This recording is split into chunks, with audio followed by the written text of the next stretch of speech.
जय Hind. Dear student, online class में आपका स्वागत है। आज हम बात करेंगे मृदा एवं वन संसाधनों का संरक्षण, conservation of soil and forest resources. तो हम बात करेंगे कि मृदा अपरदन किसे कहते हैं और मृदा अपरदन होता क्या है। प्राकृतिक शक्तियों एवं मानवीय क्रियाओं द्वारा मृदा का इतनी तीव्र गति से निष्कासन होने लगे कि इसकी पूर्ति मृदा निर्माणकारी प्रक्रिया द्वारा न हो सके, तो इस स्थिति को मृदा क्षय कहा जाता है या मृदा क्षय कहते हैं। कहने की बात यह है कि जब क्या है, मृदा निर्माण से अधिक मृदा नष्ट होने की प्रक्रिया हो जाती है तो उसे क्या कहते हैं, मृदा अपवर्तन। यानी जितनी मात्रा में मृदा का निर्माण होता है उससे अधिक मृदा का नष्ट होना क्या कहलाता है, मृदा अपवर्तन। ठीक है, आगे देखिए अपवर्तन के कारक, एजेंट्स ऑफ इरोजन।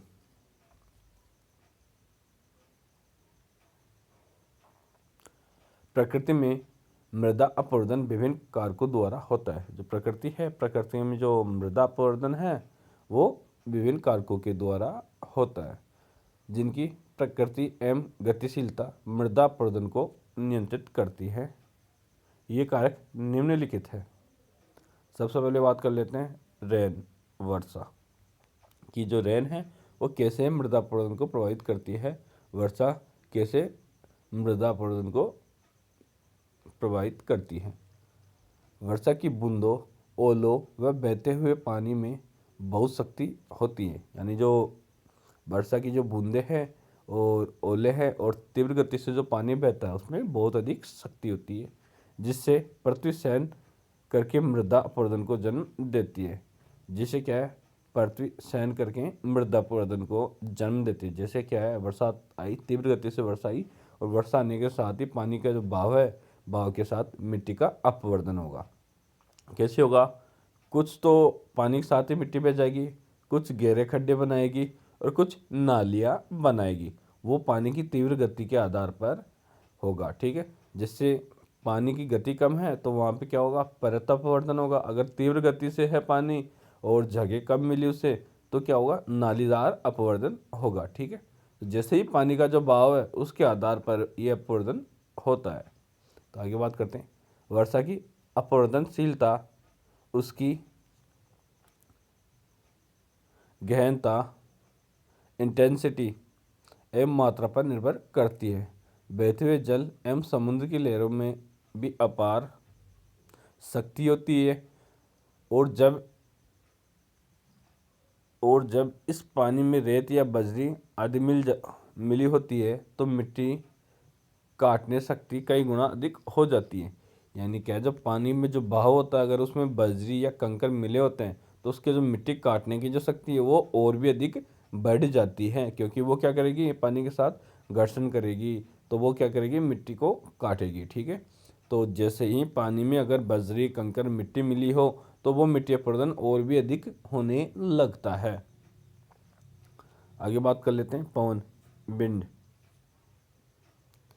वायु की तरंगें भूपटल पर अपघर्षण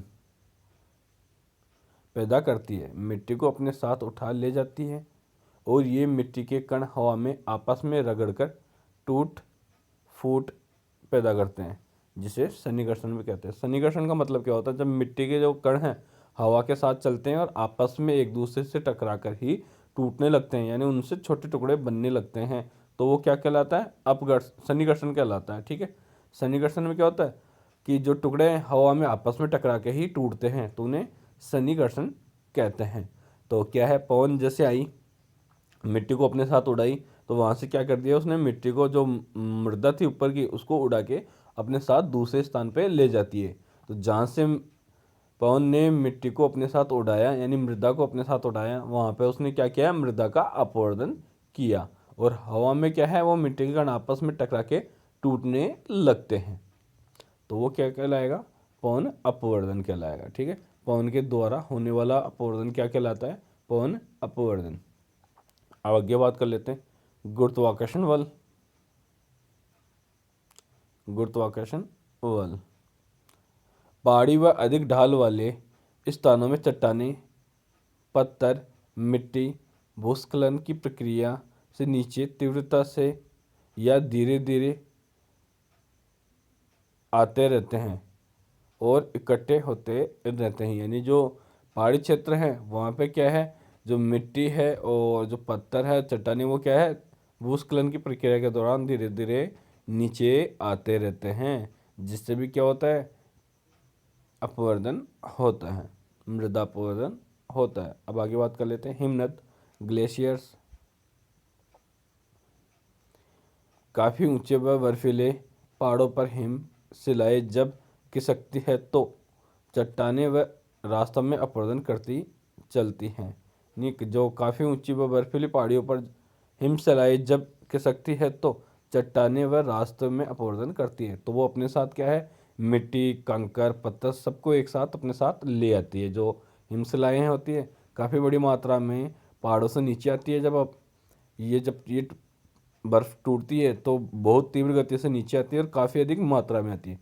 तो ये अपने साथ बर्फ़ के साथ साथ मिट्टी, कंकर, पत्थर जो भी पहाड़ में होता है वो सारी चीज़ों को क्या करती है, उसका अपवर्दन करके नीचे ले आती है। आगे देखिए, मृदा अपवर्दन को प्रभावित करने वाले कारक। मृदा अपवर्दन को प्रभावित करने वाले कारक, फैक्टर्स अफेक्टिंग सोइल एरोजन। अब हम बात करेंगे जैसे मृदा अपवर्दन को प्रभावित करने वाले कारक कौन कौन से हो सकते हैं।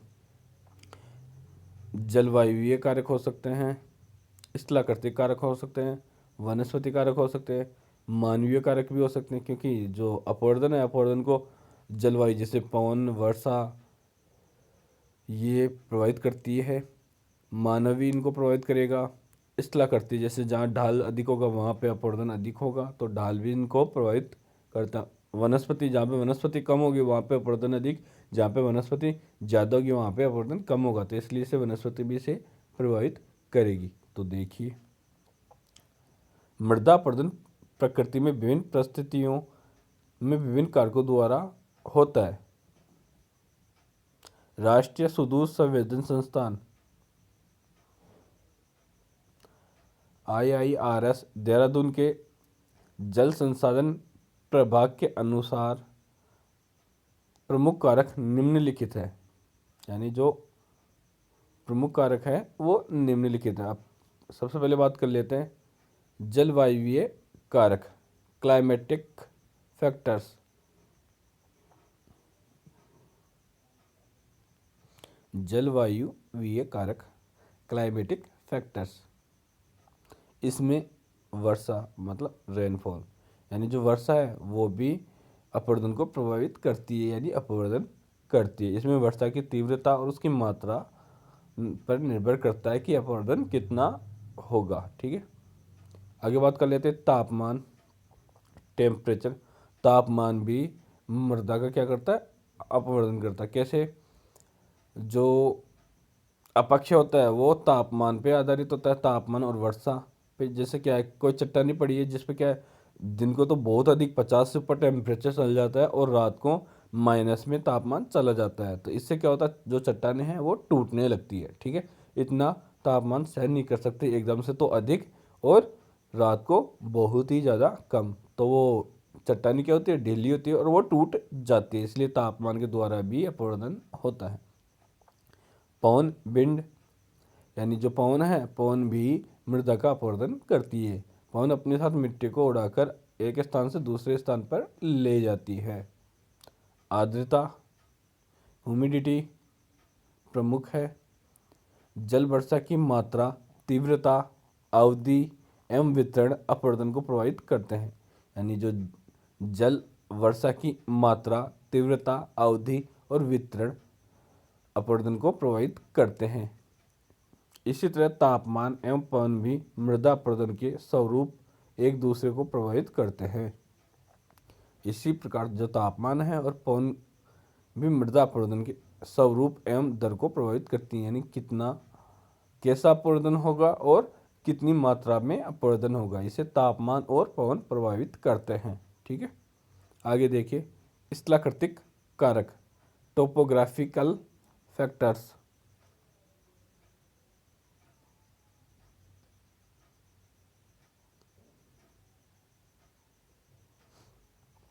टोपोग्राफिकल फैक्टर्स इसमें ढाल का क्रम, डिग्री ऑफ स्लोप, ढाल की लंबाई, लेंथ ऑफ स्लोप तथा जलग्रहण की आकृति एवं आकार, shape and size of watershed प्रमुख है। मतलब जो स्थलाकृतिक कारक में क्या है, इसमें ढाल का क्रम यानी ढाल कैसा हो, कितने डिग्री में हो, ठीक है, कितने क्रम में हो, डिग्री ऑफ स्लोप ये भी इसे प्रभावित करता है। अधिक ढाल होगा तो अपवर्तन भी अधिक होगा। ढाल की लंबाई यानी ढाल कितना लंबा है, कहाँ तक इसकी लंबाई है, जितना ज़्यादा लंबा ढाल होगा उतना ही अधिक क्या होगा, अपवर्तन होगा। लेंथ ऑफ स्लोप जलग्रहण की आकृति एवं आकार, shape and size of watershed जो जलग्रहण की जो आकृति है एवं आकार है वो भी इसे प्रभावित करेगा अपवर्तन को। अब आगे बात कर लेते हैं वानस्पतिक कारक वेजिटेटिव फैक्टर्स। इसमें वनस्पति का प्रकार, काइंड ऑफ वेजिटेशंस, घनत्व, डेंसिटी, वृद्धि की अवस्था, स्टेज ऑफ ग्रोथ तथा जड़त्व प्रमुख है। रूटिंग सिस्टम यानी जो जड़त्व है रूटिंग सिस्टम में वो भी इसमें प्रमुख है। वृद्धि की अवस्था, घनत्व, डेंसिटी और वनस्पति का प्रकार यानी कौन सी वनस्पति है, वनस्पति कितनी मात्रा में है, वनस्पति की जो वृद्धि है वो कितनी हो रही है, और जड़त्व यानी वहाँ पे जड़ों का जो घनत्व है यानी वन कितनी मात्रा में है। ये सारी चीज़ें किसको प्रभावित करती है, अपवर्तन को। जहाँ पे वनस्पति अधिक होगी वहाँ पे अपवर्तन कम होगा, जहाँ पे वनस्पति कम होगी वहाँ पे अपवर्तन अधिक होगा। ठीक है, आगे देखिए मृदा कारक सॉइल फैक्टर्स।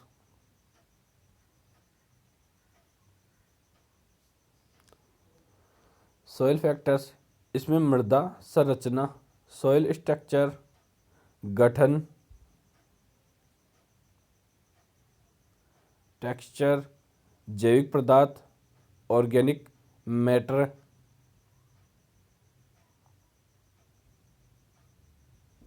नमी तत्व तथा मृदा की सुगठनता प्रमुख है। यानी जो मृदा कारक है यानी सॉइल फैक्टर्स, इसमें मृदा की संरचना, सॉइल स्ट्रक्चर, गठन, जैविक पदार्थ, नमी तत्व, मृदा की सुगठनता प्रमुख है। यानी इसमें जो मृदा है, मृदा की जैसे कैसी है मृदा, जैसे काली मृदा, रेड मृदा या बालू मृदा, मृदा के जो प्रकार है वो भी इसके प्रभावित करते हैं। जैसे मृदा डीली होगी तो उसका अपवर्तन अधिक होगा, मृदा अगर कसी हुई होगी और हार्ड होगी तो उसका अपवर्तन कम होता है। ठीक है, ये तो हो गई मृदा गठन। जैसे मृदा अगर जिसमें कॉटस की मात्रा अधिक है, भारी तत्वों की मात्रा अधिक है तो उसका अपवर्तन कम होता है। मृदा में अगर नमी होगी तो उसका अपवर्तन कम होगा। जो शुष्क मृदा होगी उसका अपवर्तन अधिक होगा क्योंकि पवन अपने साथ ले जाएगी उसको उड़ाकर। तो अगर मृदा गीली होगी तो पवन उसे अपने साथ उड़ाकर नहीं ले जा सकती, इसलिए उसका अपवर्तन कम होगा। ठीक है, मृदा का जो गठन, अगर मृदा भारी तत्वों से बनी हुई है तो उसका अपवर्तन कम होगा। ठीक है, और मृदा अगर हल्की तत्व वाली चट्टानों से बनी हुई है तो उसका अपवर्तन अधिक होगा पवन के द्वारा। तो ये सारी चीज़ें भी इसे प्रभावित करती हैं। मृदा अपवर्तन के प्रभाव।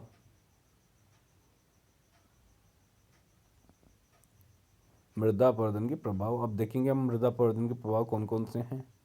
तो सबसे पहले बात कर लेता हूँ, भूमि की उर्वरा शक्ति का ह्रास हो जाता है। यानी मृदा अपवर्तन के कारण क्या होता है, जो भूमि की जो उर्वरा शक्ति है यानी उपजाऊपन है उसका ह्रास हो जाता है, यानी वो नष्ट हो जाता है। सेकंड पे देखिए, धरातल पर नालियाँ, बीहड़ एवं अवनालिकाएं विकसित हो जाती हैं। यानी जो वर्षा है या जल के जो अधिक तीव्र प्रभाव के कारण क्या है, भीड़ पड़ जाते हैं, अवनालिकाएं बन जाती है, जिससे उक्त भूमि अनुपयोगी हो जाती है। जिससे क्या है, भूमि अनुपयोगी हो जाती है। थर्ड नंबर पे आता है नदियों एवं सरिताओं की तली में अवसाद बढ़ने से उत्थान होने लगता है। जो नदियाँ एवं सरिताओं की जो तली है उसमें अवसाद बढ़ने से क्या होता है, उत्थान होने लगता है। यानी जो नदियाँ और सरिताओं की जो तली है उसमें मिट्टी का जमाव होगा, तो जो नदी है वो ऊपर की ओर उठेगी, यानी उसमें उत्थान होने लगेगा, ऊपर उठने लगेगी। आगे देखिए, जिससे क्या है, बाढ़ का खतरा बना रहता है। आगे देखिए चौथे नंबर पे है जल भंडार गृहों में गाद जमा हो जाना। अपवर्तन के कारण क्या होता है, जो जल भंडार है जैसे तालाब है, इनमें क्या है, मिट्टी जा जाके जमा हो जाती है, जिससे वो गाद जमा हो जाती है और तालाब भर जाते हैं। तो उसमें जो पानी की जो भराव क्षमता है वो कम हो जाती है और मिट्टी उसमें पूर्ण रूप से भर जाती है। वनस्पति आवरण में कमी।